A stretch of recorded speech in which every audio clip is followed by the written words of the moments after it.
If you are black, you are 3 times more likely than your white friends to develop kidney failure. And if that doesn't shock you enough, about 90% of us with kidney disease don't even know we have it. Excuse me. And in this case, ignorance can be deadly. We're joined now by Dr. Griffin P. Rogers. He is the director of the National Institutes of Diabetes.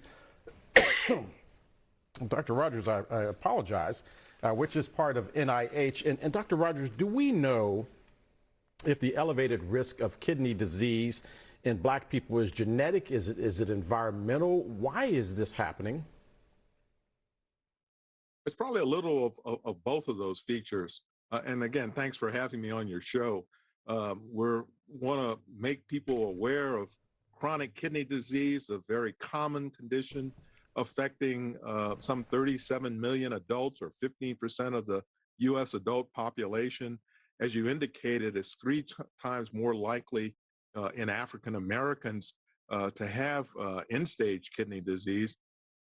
The risk factors associated with this of developing chronic kidney disease are diabetes.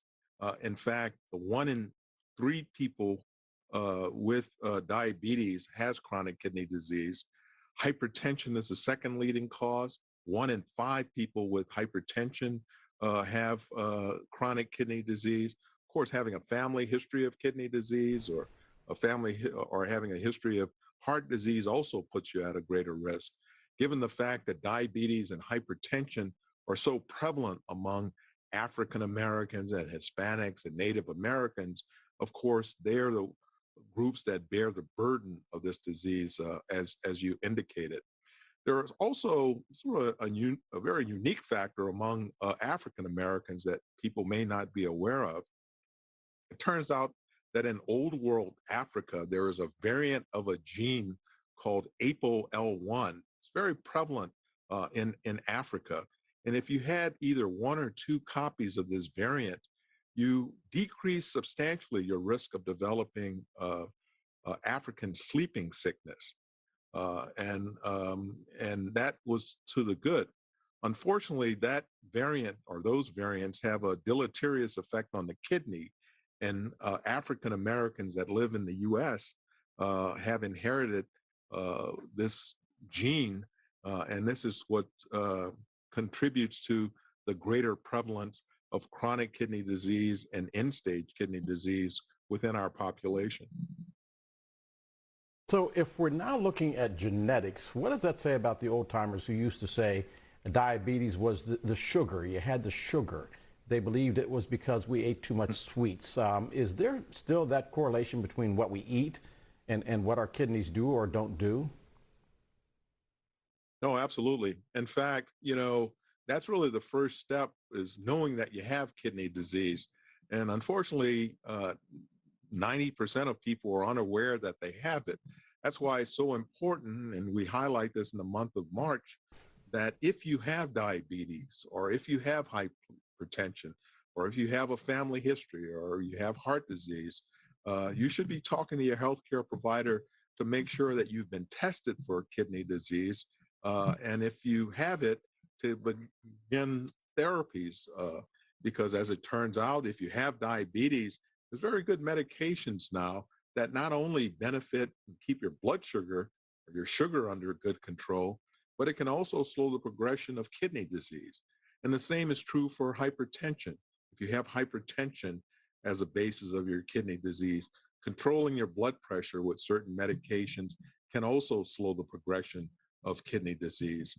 But not only those specific therapies, and this is something that you alluded to, being on a healthier eating plan, which you can work out with your healthcare provider or a dietitian or nutritionist, which would sort of target foods that would be good for you to maintain in the long run, to maintain both your blood sugar and your metabolism, not have a lot of sodium, which can both raise your blood pressure and be deleterious to your kidneys, but things that will be more nutritious, being exercising and getting adequate sleep.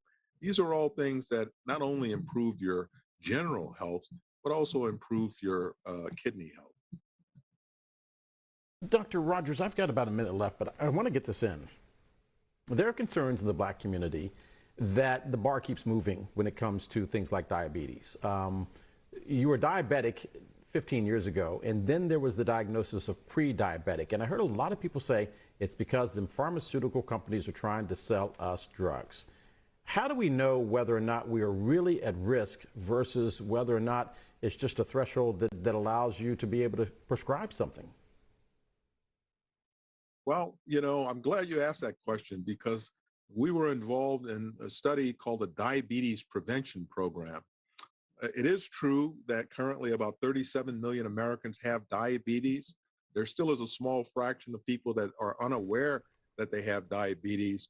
But there is another group of people, now estimated to be around 97 million Americans, who have prediabetes. They're under that sort of proverbial underwater piece of the iceberg.